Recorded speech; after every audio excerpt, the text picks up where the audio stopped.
Welcome to Formation Matters. This is Father Nicholas Sheehy, priest of the Legionaries of Christ. And, something I think that's important to understand is that so often our world can present different realities, different ideas that can be difficult to process. And so, what I would like to do is to go through one of those ideas in order to understand a little bit better.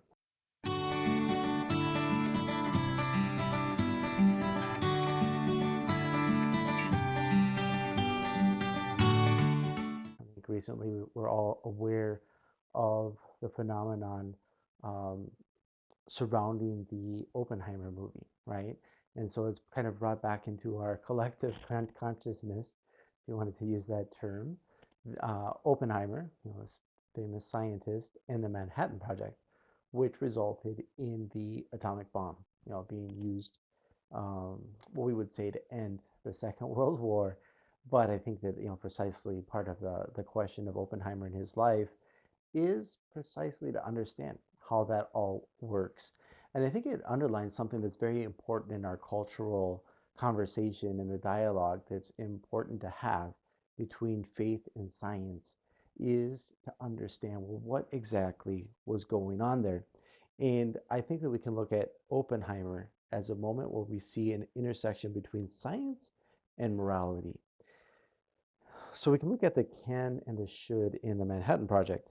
Not everybody was like Robert Oppenheimer. There was another scientist, Leo Szilard, who recognized from the very beginning the inherent danger of the Manhattan Project. Szilard was somebody who was born in Hungary but moved to Germany in order to further his intellectual pursuits. And he was somebody who quickly became friends with Albert Einstein. Now, when Hitler came to power in 1933, he moved to England. He didn't want to have anything to do with the Nazi regime.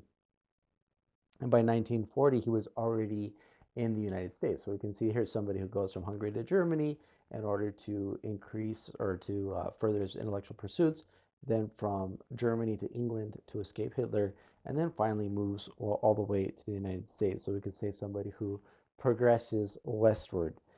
And as a physicist, he was busy especially with topics regarding nuclear fission. So obviously somebody who would be on the short list if you're trying to make a nuclear bomb. And he published a breakthrough paper at Columbia, Divergent Chain Reactions in a System Composed of Uranium and Carbon.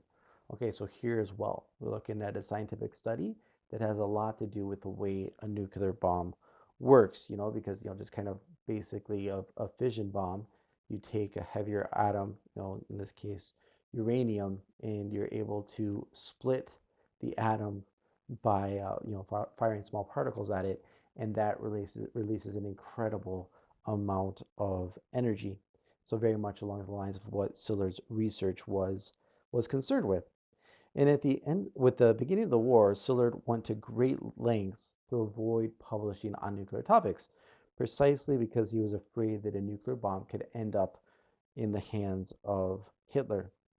And he was the author of the Einstein letter, which was many scientists gathering together to let Roosevelt know of the possibility of using nuclear weapons for national defense. And here's somebody who is brought into the Manhattan Project right from the beginning. But as the Manhattan Project went on, he was increasingly uncomfortable with the moral implications of such a super bomb. Through his studies, Szilard was certain of the possibility of a nuclear chain reaction. And he was asking himself more and more, what should we do with that technology? And so I think here's something that's important because I think scientists, so often the question is, what can I do? Well, but as moralists, we have to ask ourselves, what should I do? And I think that it's important that there's a certain conversation there, because I think that's even precisely part of Oppenheimer's crisis, you could say, is having advanced that technology, all of a sudden wondering, okay, is this really what we should be doing? So we can see that Szilard, on the other hand, was a scientist, a physicist, but he was also asking a philosophical question regarding morality. And I think that's something that's so important. We look at Robert Oppenheimer, on the other hand, And here we have the director of the Manhattan Project in Los Alamos Laboratory. And he was definitely concerned with the technology, with the possibility of creating um, this nuclear chain reaction, right? And he was present for the first successful test, July 16th, 1945. And within a month, two atomic bombs have been dropped on Japan at Hiroshima and Nagasaki. So we can look at these two scientists and their attitude towards the research of the Manhattan Project to illustrate the difference between can and should. Natural silence is firmly in the camp of what can be done, and there's something that's very powerful about that, right? And obviously, we should be studying the possibilities of the physical world, but it's moral philosophy that looks at the should, and this is something that we also need to study, and there needs to be a dialogue here. Now, how did we get to where we are? And I think we can see that there's a progression of whom we consider as experts in the history of thought. If we look throughout history, we see that in ancient Greece, well, really it was the philosophers who were the experts. You can look at Aristotle's Metaphysics, and there he gives a little bit of history of philosophy up until his own time. And that he was able to gather stories on Protagoras, Parmenides, Heraclitus, and problems of motion and change were studied in detail, right? How are things changed? What's there that remains? What is it that changed? How does all of this work? One of the main philosophical questions of the ancient world, which Aristotle is able to resolve with his concept of substance, and then obviously as well act and potency.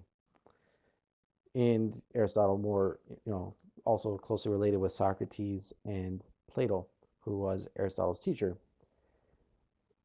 And, for even 800 years following the death of Aristotle, who coincidentally died at his own hand drinking hemlock poison because the Athenian government accused him of corrupting the minds of the youth. So even though he was an expert, even though he was this powerful intellectual figure, well, they found him as somebody tremendously dangerous. And as we go into New Testament times, our own AD, still for a long time, philosophy would be key in interpreting the doctrine of this new world religion known as Christianity. Christianity was interpreted according to the doctrines of Plotinus, a Neoplatonian.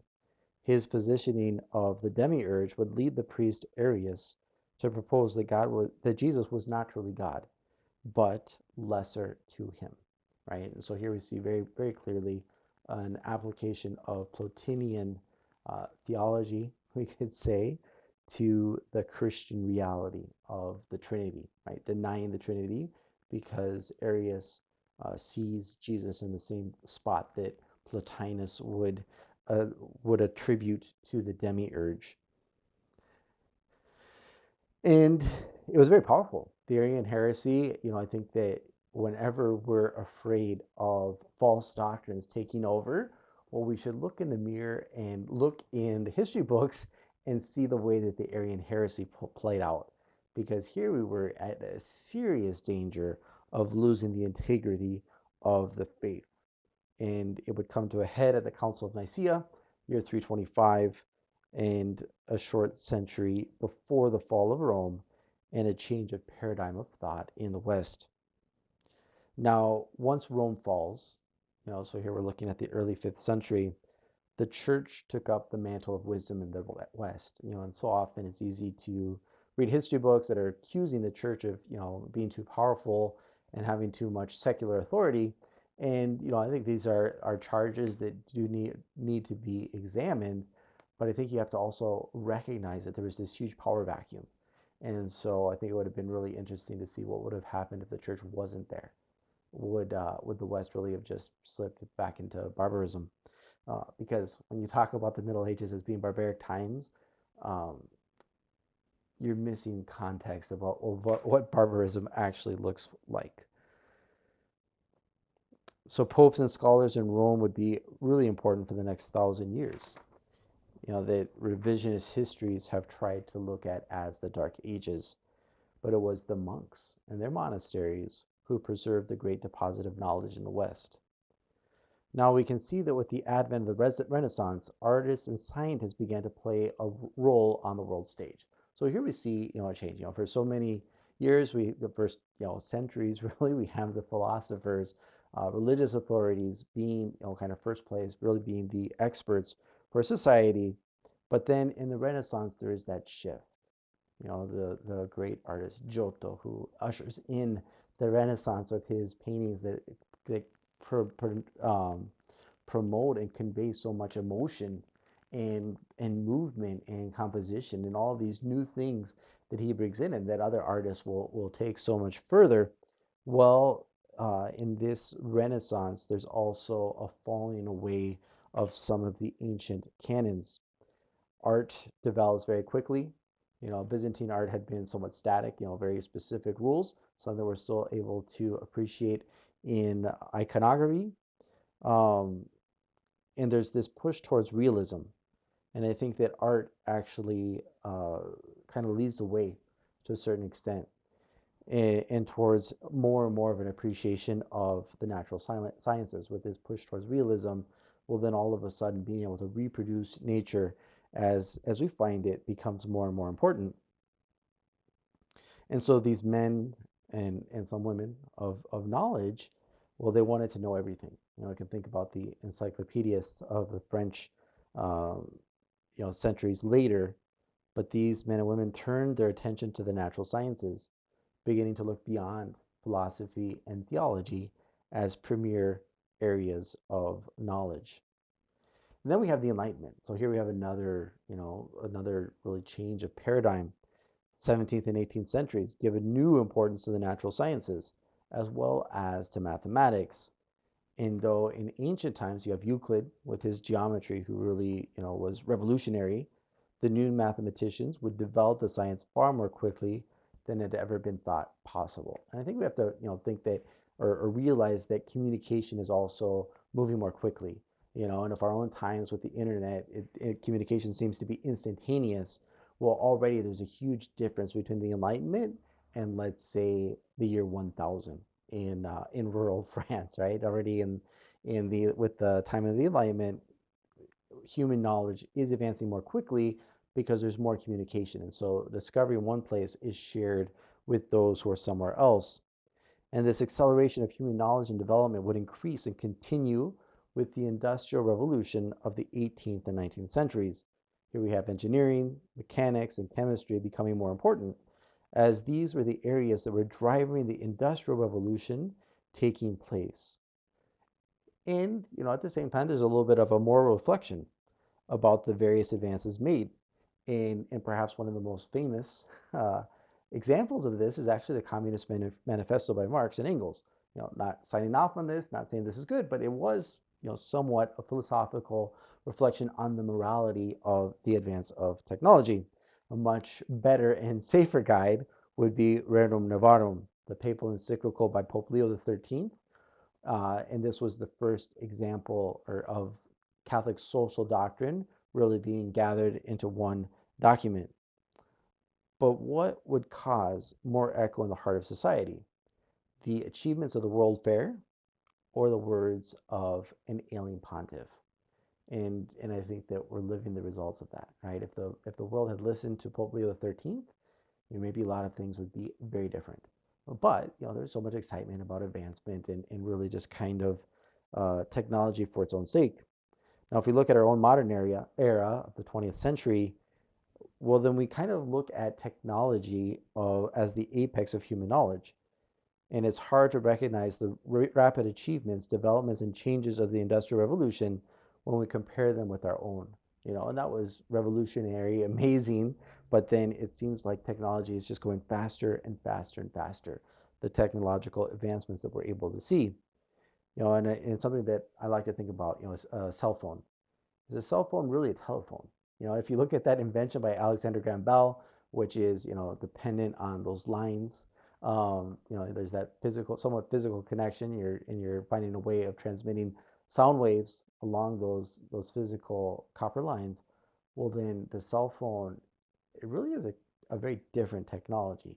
Same idea that I'm speaking across a distance, but in a very different way.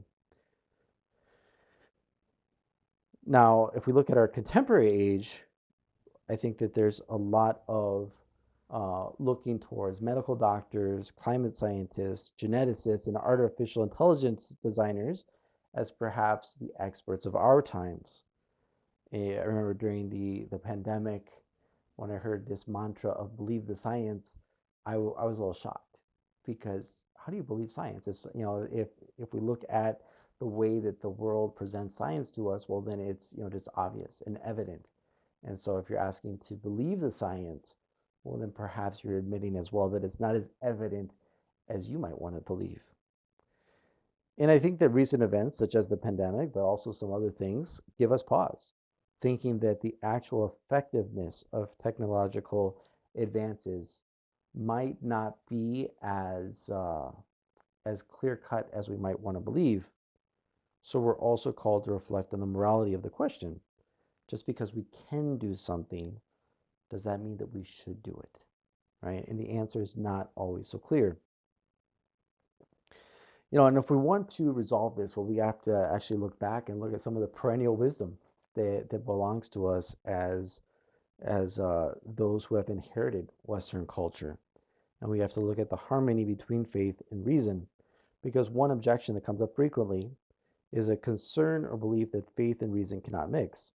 Questions of should are disregarded as overly philosophical or moralistic, and there's a general feeling that faith belongs to religion and must be kept separate from reason. The separation of church and state proposed by the Constitution is applied to the areas of faith and reason as well. Pope John Paul II vigorously argued against this, particularly in his encyclical on faith and reason, which is called Fides et Ratio. Rather than accepting categories of religious truth and scientific truth, Pope John Paul II makes the epistemological assumption that truth is objective and beyond our determination, and that faith and reason are simply two avenues that are both meant to arrive at such truth. In his encyclical Fides et Ratio number 1, so the very beginning of the encyclical, he says, faith and reason are like two wings on which the human spirit rises to the contemplation of truth. And God has placed in the human heart a desire to know the truth, in a word, to know himself, so that by knowing and loving God, men and women may also come to the fullness of truth about themselves. Now, I think that this image is very strong, very poetic, and it helps us understand the relationship between faith and reason. John Paul II was somewhat known for this type of analogy. He spoke of the relationship between the Catholic Church and the Orthodox churches as two lungs, the East and the West. But you can still live with one lung. I don't know if you know this, but Pope Francis, he basically only has the use of one lung. But for knowledge, relying solely on faith or solely on reason is untenable. You can't do it. Even if it is not religious faith, we have to believe others to advance in science, right? Now, I might test this, but there does have to be a certain belief, and that's the way that science works. You hear about another discovery, and you take in that knowledge. That's why there's so many scientific journals, because scientists are learning from each other. It's part of the way that science works. But that means a certain faith, a certain trust that these other people are also working seriously. Faith and reason are both an avenue to truth, and we discover more when we use them together. Pope John Paul II later on in the encyclical writes, in an age when Christian thinkers were rediscovering the treasures of ancient philosophy, and more particularly of Aristotle, Thomas had the great merit of giving pride of place to the harmony which exists between faith and reason. Both the light of reason and the light of faith come from God, he argued. Hence, there can be no contradiction between them.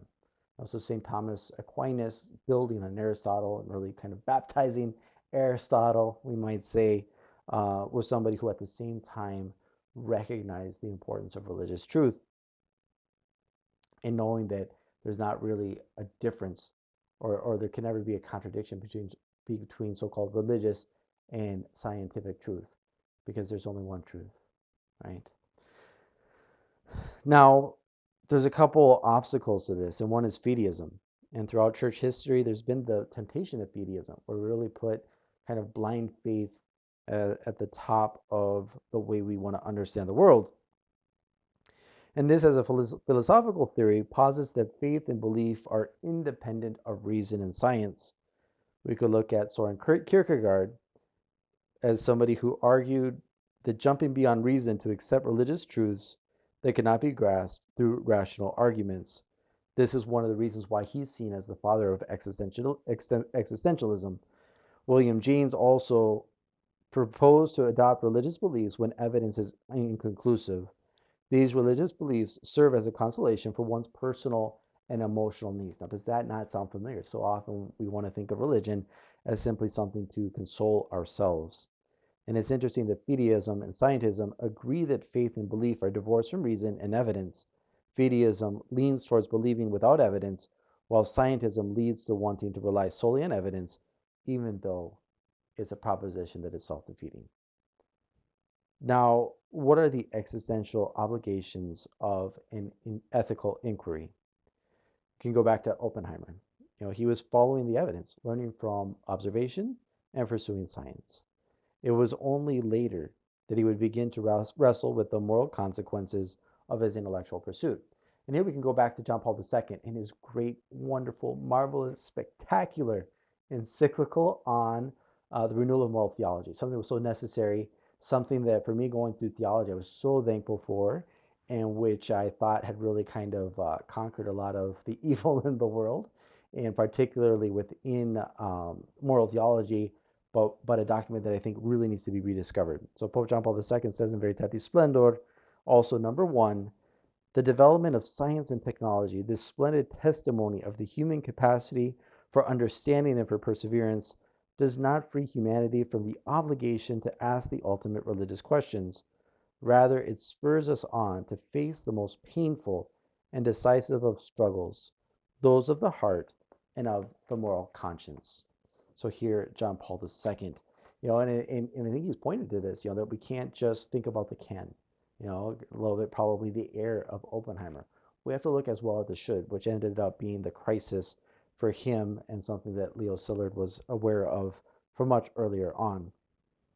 Oppenheimer could have been helped by a more ample ethical sphere to question himself as he advanced the technology of the bomb. If we just are following technology, well, then we're following that can. And I think the big question is, are we also looking at the should? There's a remarkable difference between the empirical and the ethical sciences. They differ particularly in 3 areas: subject matter, methods of inquiry, and types of question. To discuss whether one is greater or lesser than another is to miss the point, right? If you think, oh, we have to go all empirical sciences, we have to go all ethical sciences, I think that those are both wrong propositions. We have to obviously be advancing the natural sciences, but being aware of ethical implications of what's going on, because these are sciences that have different purposes. Now you can ask yourself, is it better to be able to change a tire or to read a book?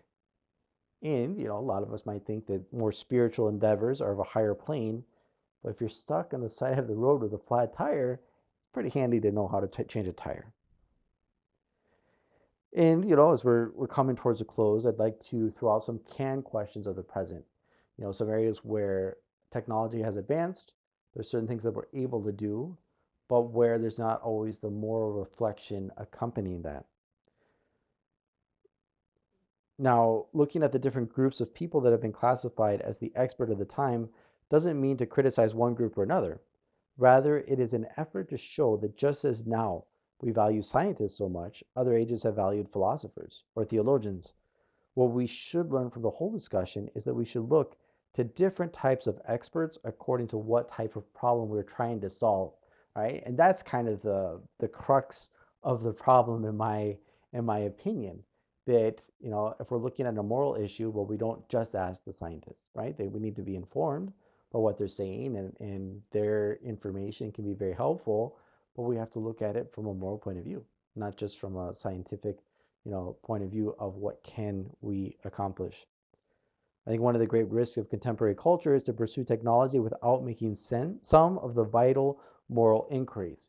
Great technological guy, great billionaire, Elon Musk, and other tech giants have warned against embracing artificial intelligence too quickly without weighing all of the possible consequences. particularly because there will surely be some consequences that are not foreseen. That's just the reality of the way it works. Technological advancement comes and a lot of things change, and we can never be aware of everything that changes, right? And some of these tech giants, they're particularly concerned about AI because it's tremendously powerful.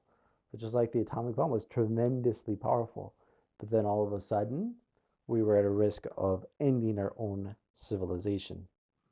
Another canned question: in vitro fertilization, IVF. It's widely regarded as a normal fertility treatment, but is it really? The technology has developed well over the last few decades, and results are more predictable than ever before.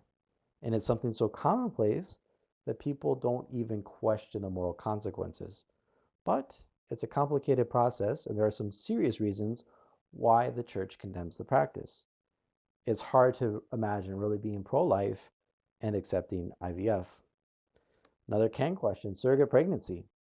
It's a scientific advancement, incredible from a technological standpoint, but are the proper moral questions being raised? It seems to be a significant departure from the natural order. And what is it that justifies such a departure? Church's judgment, my judgment, uh, it's not justified. And so, in conclusion, we see that Oppenheimer and his team manning the Manhattan Project forged ahead, developing marvelous, though terrible, technology. Throughout the process, the dominant question was one of can. What can we accomplish? After the fact, though, the question of should became much more present. Is the world better off because of the invention of the atomic bomb? Understanding the chain reaction and harnessing nuclear fission has led to a revolution of energy resources. It also lent a particularly sharp edge to the Cold War, where two superpowers faced off for decades, each with the firepower to obliterate the opponent and really the whole world. Now, I think we have to say that technology is a tremendous boon to civilization, and science should be pursued for its own sake. At the same time, however, moral questions need to be asked. And just because we can do something does not mean that we should. We need more Leo Sillards, not just Robert Oppenheimers. So, in conclusion, I think that it's important to recognize that faith and reason really go together. That faith and science also need to educate one another, because it's only these technological advances, which are incredible and good and wonderful, but then we have to make sure that we're only pursuing the ones that are morally acceptable, because otherwise we end up getting ourselves into a situation where there's no return. God bless. Have a great day.